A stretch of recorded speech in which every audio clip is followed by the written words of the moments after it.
Hello, everyone. Thank you for joining us today. As you're coming in our webinar room, I want to welcome you. My name is Marche. I'm the webinar director here at Advice Chaser. Before we introduce our guests and get started, I do need to do a little bit of legal housekeeping. Advice Chaser, the host of this webinar, is not a registered investment advisor. We cannot and do not give financial advice. Today's presentation is for educational purposes only and cannot be considered advice for any person's individual situation. Advice Chaser regularly hosts informative webinars, such as this one, featuring a variety of knowledgeable professionals, many of whom are licensed advisors. Any opinions, ideas, jokes, or principles expressed by presenters are their own, and however true, funny, or interesting are not endorsed by Advice Chaser. Please do not act on the information you hear today without consulting a qualified financial professional. We're thrilled to bring you today's educational presentation. A couple of notes to our attendees. You are muted, but we do encourage you to ask questions using the chat box, and the presenter will answer those queries during or after the webinar today as appropriate. If you ask a question in the chat box, go ahead and leave your phone number as well. And if we can't get to your question during this event, we'll make sure someone reaches out to you after today's webinar. We want this experience to be as educational as possible, so please don't hesitate to ask for clarification or expansion of the material. I'd love to introduce you to our guest today. James J. Tavares, AIF, is a co-founder of Lodestar Wealth, an investment fiduciary specializing in retirement planning for business owners and their employees. Lodestar Wealth is a public benefit corporation, meaning it aims to provide a positive impact on society in addition to turning a profit. James majored in business economics at Brown University, and he began his investment management career in 2006. His professional focus is on retirement plan consulting and individual wealth management. Before moving into financial services, he was enrolled in the PLME program at Brown University's Warren Alpert School of Medicine. He's an ardent believer in outcome-based consulting, tailoring his recommendations to the goals of his clients, supported with data-driven insights. And James, we're so excited to have you here, and I'm going to go ahead and turn the time over to you. Thank you, Marche. I appreciate everyone's time and attention. And I appreciate that Advice Chaser is not co-signing on my jokes, as they tend to be very terrible. And this is my second opportunity presenting with the folks over at Advice Chaser, and it's been an excellent series of educational webinars. And I hope that the business owners who are on this call will also find this information helpful and impactful. So today we're going to discuss how health savings accounts can improve the retirement profile for your employees. The mantra that we live by at Lodestar Wealth is delivering financial health to our clients. And the term financial health to us really has two meanings. The first is obviously the health of your finances, but the second, and perhaps most important, is the impact of healthcare on your finances. And as we'll go through in today's agenda, as we start talking about the benefits landscape, healthcare costs are they're exorbitant, and they can be an issue both at the ownership and employee level. So we'll want to talk about ways to address that using health savings accounts. And then at the end, we'll talk about how to integrate an HSA plan into your benefits offering. And as Marche said, we like these to be as educational and informative as possible. Otherwise, I'll be up here talking to you for the next 4 hours unrequited. So please, if you have any questions, go ahead and ask them via the chat. So let's dive in. As we discussed with the benefits landscape, and Marche, if you want to go to the next slide, this will come as no surprise to anyone on this call, but healthcare is not only expensive, it's becoming increasingly more so. So the chart that we see here comes from the Kaiser Family Foundation, and it's tracking worker and employer premium contributions for the 10-year period going back in 2009 to 2019. Over that time period, we saw healthcare premiums increase by 50% over a 10-year period, or nearly 50% over a 10-year period. It's really a staggering amount. And due to a combination of factors, aging populations, declining health, poor lifestyle choices, and increased utilization of the employer sponsored plan. So, all of this has contributed to healthcare providers jacking up their costs. I often hear from business owners that they're anticipating even higher costs as a ramification of COVID-19, and that is true. You might see healthcare costs plateau for the next year or so, but as we'll see in later slides, they're still expected to increase significantly over time. But it's not really COVID-19. It's the continued increase of NCDs, non-communicable diseases. So cardiovascular healthcare issues, diabetes, things of that nature that are really driving up healthcare costs in the United States. And if as we move on, as you can see, there's really no end in sight. This chart illustrates the percentage of healthcare expenditures as a percentage of overall GDP. Going back to 1962, healthcare was as little as 5% of US GDP. Today, that number is nearly 18%. And I've seen projections that have healthcare spending as much as 6.8 trillion, that's trillion with a T, dollars by 2030.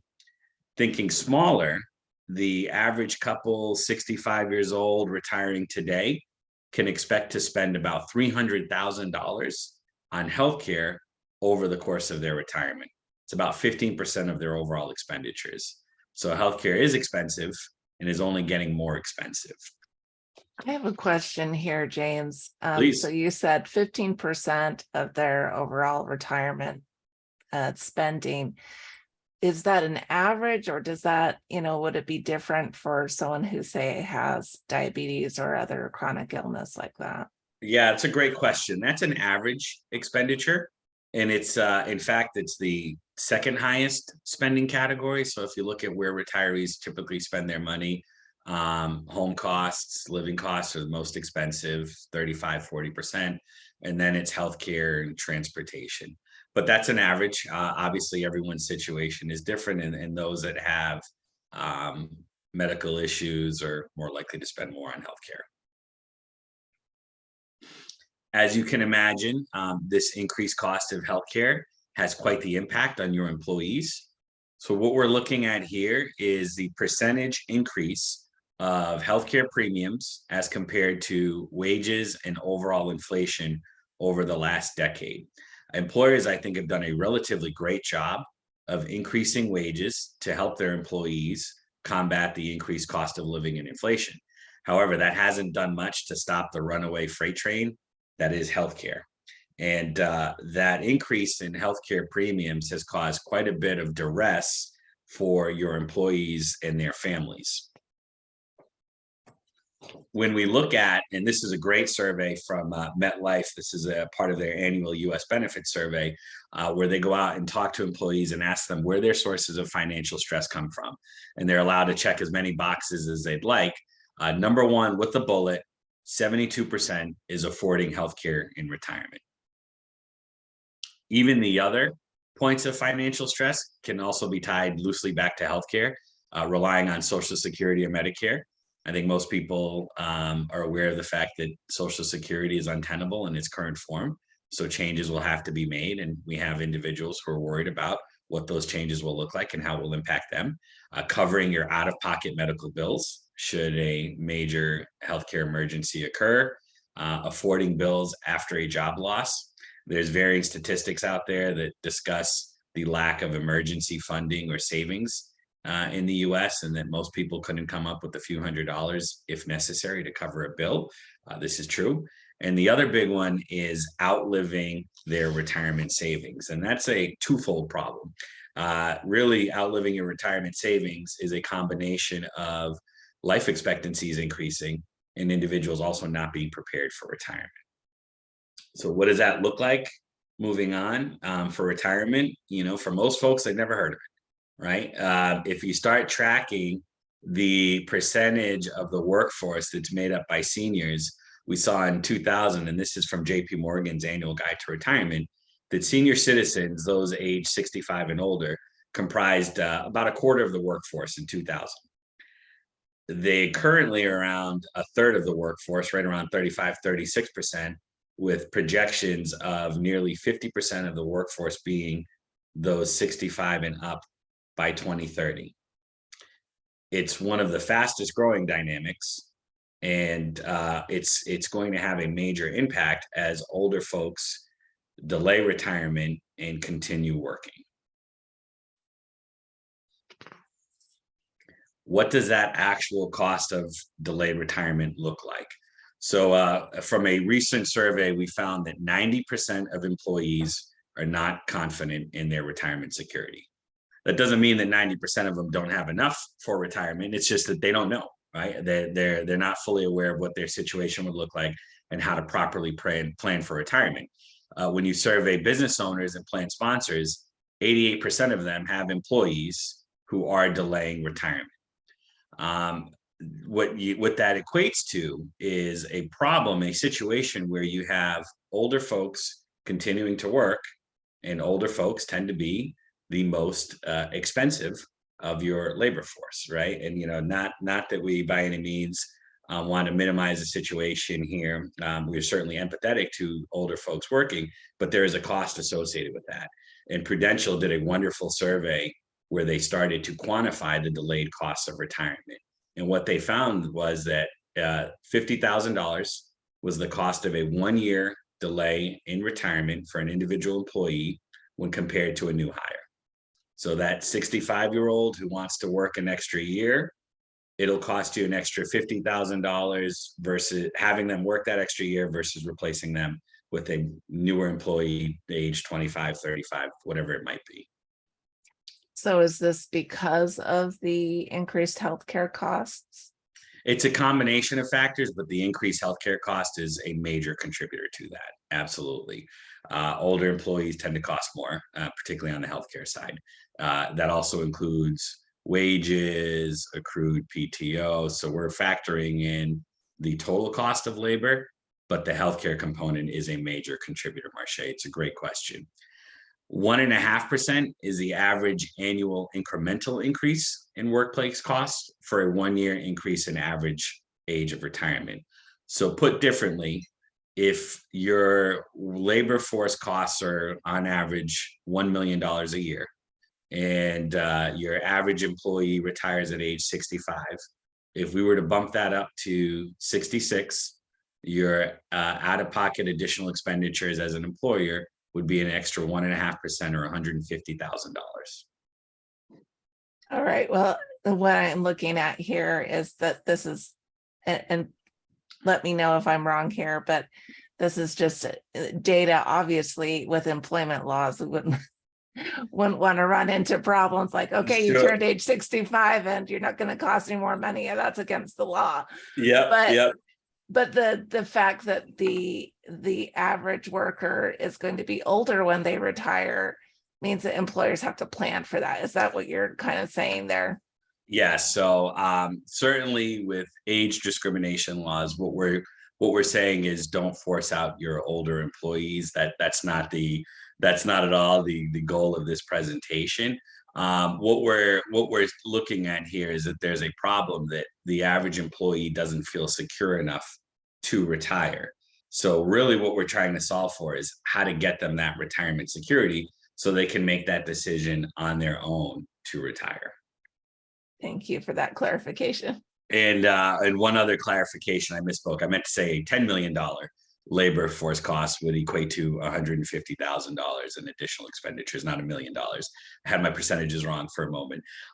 So okay. What does that impact look like to employers? So 1.5%, $50,000. Those are kind of nebulous figures. Think of it in a different context. A delay in retirement of 1 year per employee could cost employers as much as what they're paying for paid sick and personal leave combined for that employee. 2 times what they're paying out in life and disability insurance premiums combined. If that same employee retires 2 years, it's equivalent to the entire cost of running your 401k plan for a year. So think about that. All of your 401k plan, what you pay to all of the vendors, the providers, the consultants, contributions, one employee delaying retirement by 2 years is equal to that. Now, no employer is going to make the decision to cut their 401k plans because an employee has decided to delay retirement for 2 years.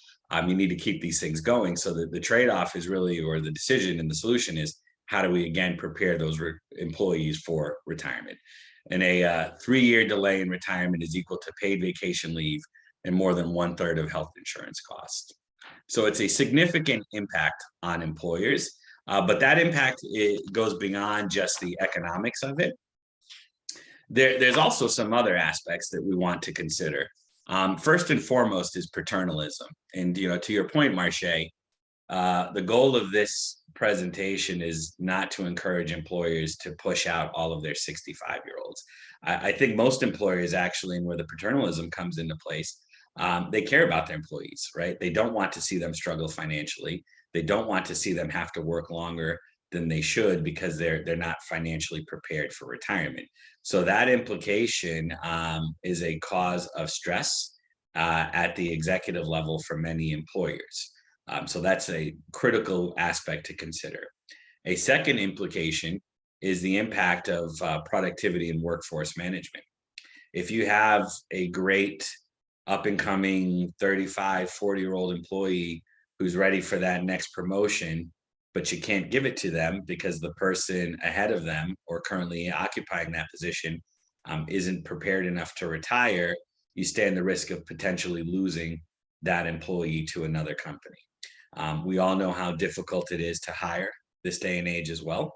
So the cost of losing an employee, replacing them, training them is a major cost. And the other aspect of it is just overall productivity. Sometimes as we age, we get slower, right? It's kind of common knowledge. And having older employees could decrease productivity. And as we've discussed in the previous slides, the other and the final implication is the impact on each employer's economics. So ultimately, what we see here is a confluence of problems. We have rising healthcare costs, which are increasing to overall employer costs. We have an employee base that's feeling the effects of those rising healthcare costs, and they don't feel prepared to tackle them today, never mind in retirement. So it's causing those employees to stay working longer, which is increasing healthcare costs, and it becomes this vicious cycle here. So how do we help? How do we solve for that problem? And I think one of the ways that a business owner can solve for that is to think about utilizing HSAs and HSA qualified healthcare plans as part of their overall strategy. Let's start with what an HSA is, and I won't bore you by reading this wonderful definition of HSAs. This is an excerpt from Bill Stewart's book, HSAs, the Tax Perfect Retirement Account. If you're an HSA geek, I'd highly encourage you to read it.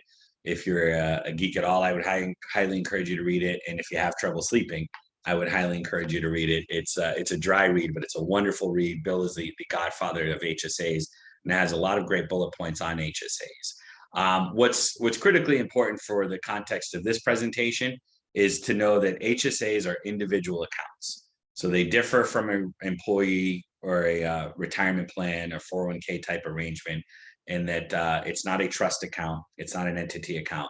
And as an employer, that's especially important because that means that by having or offering up a high deductible healthcare plan with an HSA, even if contributions are made towards that HSA, it does not entail any fiduciary responsibility the way that it would with a 401k plan. So that's a critically important piece of this. Also important to note that HSAs are totally portable. So your employees may leave and take their HSAs with them. They may decide that you opened up an HSA with HSA A company and they want to use HSA B company. That's totally fine. So it provides quite a bit of flexibility with the HSA.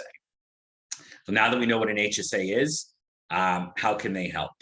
And one of the more immediate opportunities for an HSA to offer relief is through tax savings. On the left-hand side of the slide, we have a tax savings analysis that assumes a $35,000 annual salaried employee who is contributing to an HSA versus one who is not contributing to an HSA.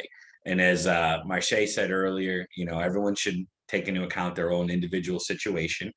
This is just meant to be an example. We are not tax professionals at Lodestar Wealth, but certainly to consider that there are some great tax advantages to an HSA. And in the example that we show here, we have the individual with an HSA making a pre-tax HSA contribution of $1,500 per year to their account. That equates to taxable income of $33,500. When you subtract their FICA contributions and look at their spendable income, it equates to $26,000 approximately a year in spendable income. What's great about HSA contributions is that they are not subject to FICA taxes. So that same individual who's making $35,000 a year, who's not contributing to their HSA, is not getting the benefit of the HSA tax deduction and the FICA savings.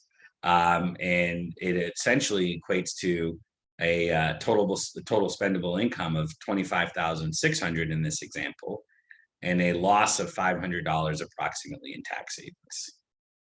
I like to use this example because oftentimes when I'm consulting with business owners, I might hear from them that we have, a lot of lower salaried employees who may be living paycheck to paycheck and can't afford to make a contribution to an HSA or a 401k plan.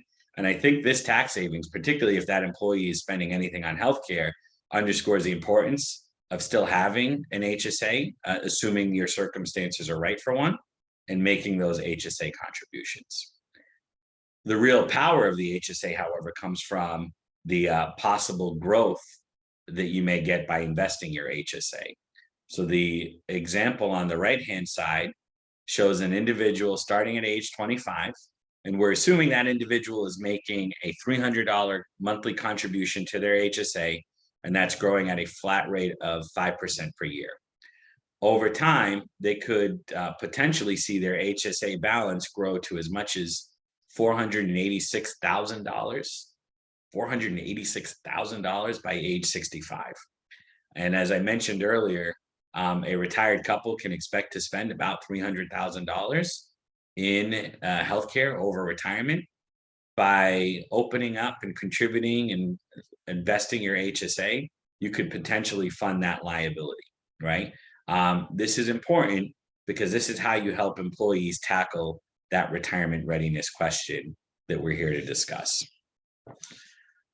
There are quite a bit of benefits in having an HSA, both at the employee and the employer level. So at the employee level, the first benefit is that triple tax advantage nature. Triple tax advantage, meaning that your HSA contributions are not taxed, HSA growth, not taxed, and HSA distributions are not taxed when used for qualified healthcare expenditures. To my knowledge, this is the only qualified account that offers a true triple tax advantage nature. A wonderful benefit to your employees. HSAs also offer them the potential for investment growth, as many people don't know that an HSA can actually be invested. So it's one way to help you tackle that future healthcare liability by investing your account. An HSA could offer your employee lower insurance premiums. The HSA assets never expire. So there's quite a bit of confusion around HSAs versus FSAs versus HRAs. We do a lot of obfuscation in this business and alphabet soup with the naming of these different accounts, but an HSA is not a use it or lose it account. So you do not have to spend your assets at the end of each calendar year. They roll over should you leave your employer. And in some cases, you can actually pass them on to beneficiaries. And last but not least, HSAs have flexible use in late retirement. So you may use an HSA to cover parts of your Medicare premiums. You could use HSA assets to cover certain long-term care costs. You can shoebox your HSA. So if you have healthcare expenditures today that were not paid out of an HSA, if you keep those receipts, You can withdraw from your HSA at a later date and write it off against those previous healthcare expenditures.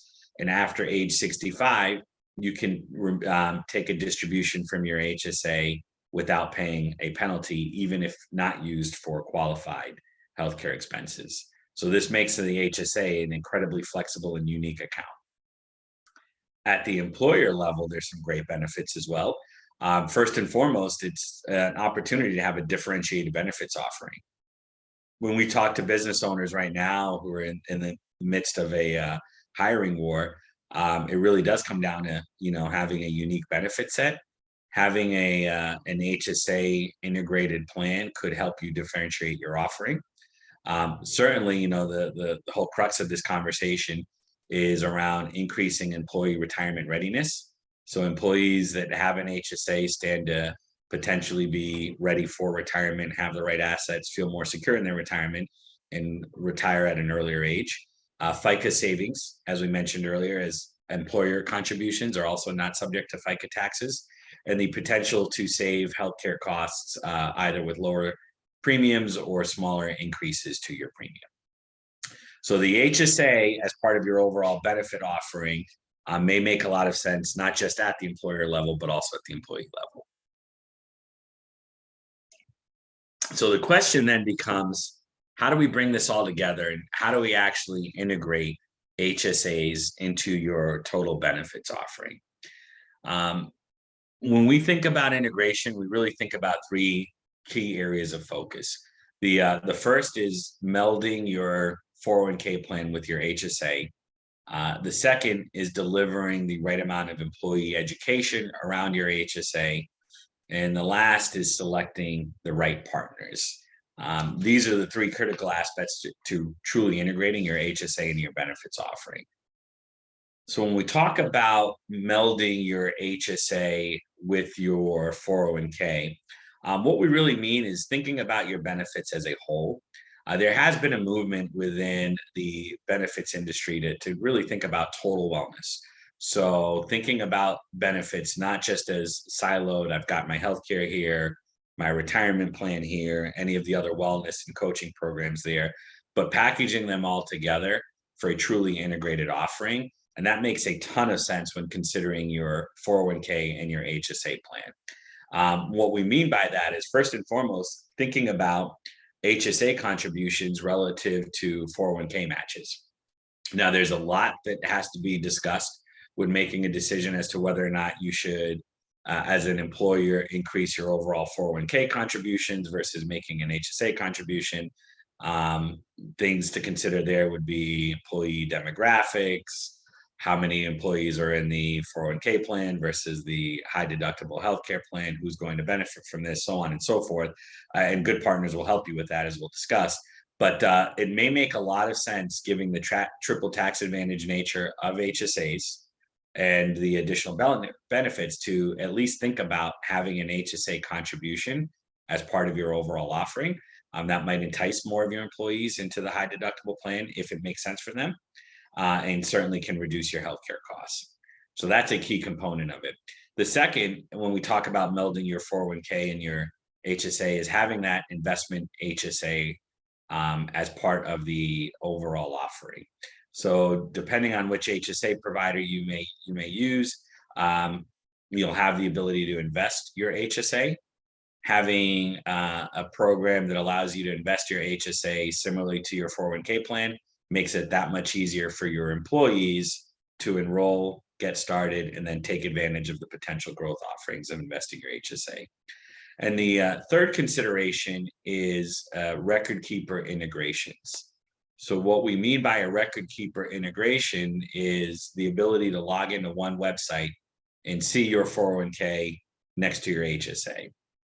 A lot of the behavioral finance shows that there's a lot of inertia around getting employees to do anything, right? And the easier that we can make it, one login, viewing all of your accounts, particularly your investment HSA, on a single page, showing the growth of those balances, can contribute to the right behavior.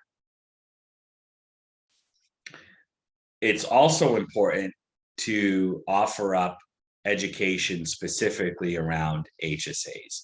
As I joked with earlier, there's that whole alphabet soup of an HSA, FSA, HRA, ICRAs, so on and so forth. So having an HSA program available to your employees without any education is essentially having a car with no engine. You're not going to go anywhere with it.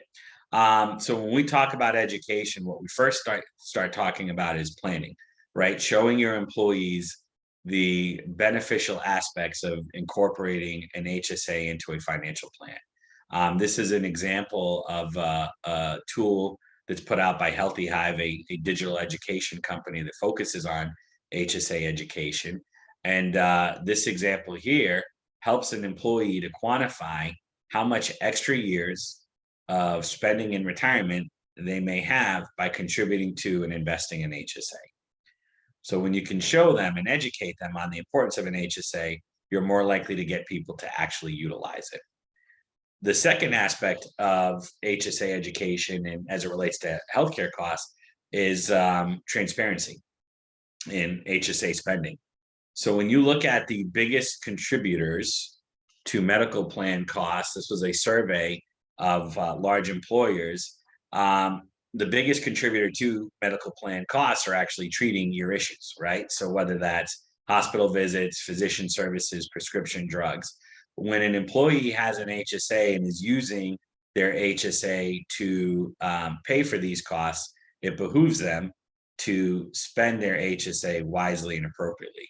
There's been some great trends in transparency around healthcare costs. And if you can educate your employees around those trends and how to shop for healthcare, it will improve the financial picture of the employee as it relates to retirement readiness and significantly, or at least help contribute to a reduction in healthcare costs at the employer level. Outside of education, the last thing that we recommend when truly integrating your HSA into your benefits offering is finding the right partners. And really that's, partnership at every level, the right consultants. We're also not healthcare brokers. We don't do any work in that space. But having the right healthcare broker or consultant that is working with your retirement plan consultant, selecting the right vendors and making sure that all of these partners are talking to one another is how you truly integrate the solution. If you continued in a siloed fashion of healthcare here, retirement there, wellness programs here, it'll never truly have the right impact for your employees. And as we started with this, that's critically important because employees right now aren't feeling secure in their retirement readiness. It's causing them to delay their retirement, and that's turned into a snowball effect. So Marche, that's it for my prepared comments. I'd love to answer any questions if we have any. Yes, we do have some questions here. So can you tell us a little more about what it means that a HSA is portable? So an HSA being portable has a couple of meanings. Number one, it ports with the employee from job to job. So whereas an FSA is tied to your current healthcare insurance, if you leave your job, you lose any of your FSA dollars. If you leave your job, you continue ownership of your HSA. It's also portable in the sense that you can roll over or transfer your HSA assets from one provider to another, similarly to a 401k plan or an IRA account. All right, and then a follow-up question to that. If you're have an old HSA and you're not enrolled in a current HSA medical plan, can you keep on contributing to that HSA account? Yes, you can't contribute to the account unless you fall under a qualified high deductible plan. All right.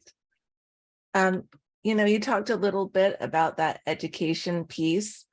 Typically, and you explained some of the content of that. Typically, when does that happen for companies? Yeah, it's a great question. So typically, the HSA education process happens right now only once a year during enrollment. And it's often sort of thrust in with all of the other things that an employee has to consider during open enrollment. So which plan do I want? What does that look like? Okay, does, if I'm in the high deductible plan, is there an HSA offering where I can contribute directly from my payroll? How much can I contribute? So it becomes overwhelming, right? And that's where you get that inertia. Too much information at once, leaves people paralyzed.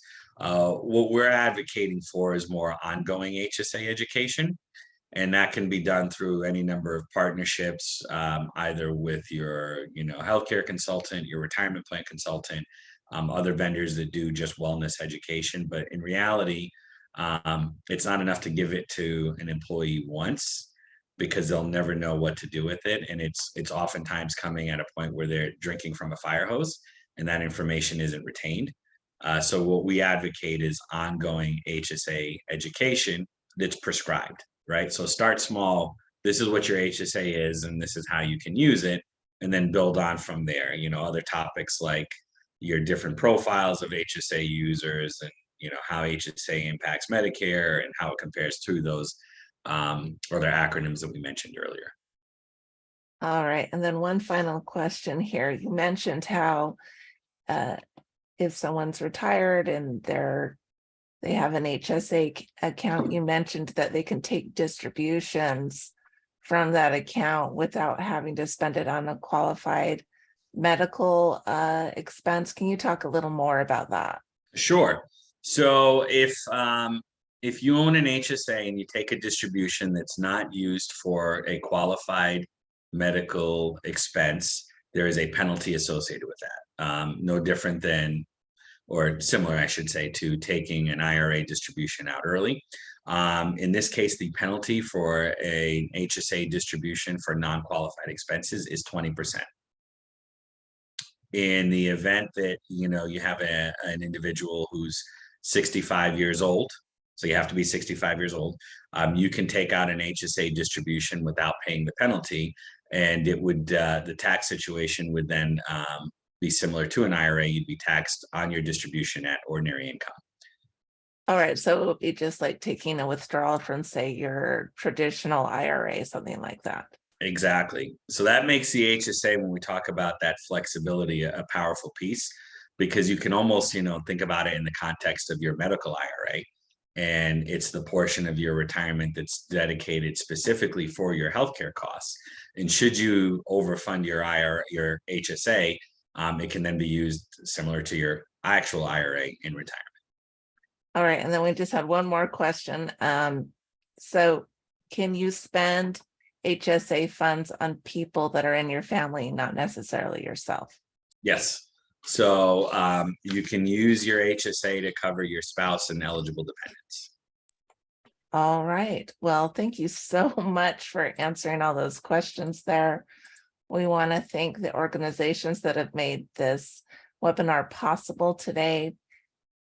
For our attendees, thank you so much for attending. Look for an email soon for a link to the replay of this event. Here at Advice Chaser, we're all about helping you find a financial advisor who's a great fit for your life and your financial questions.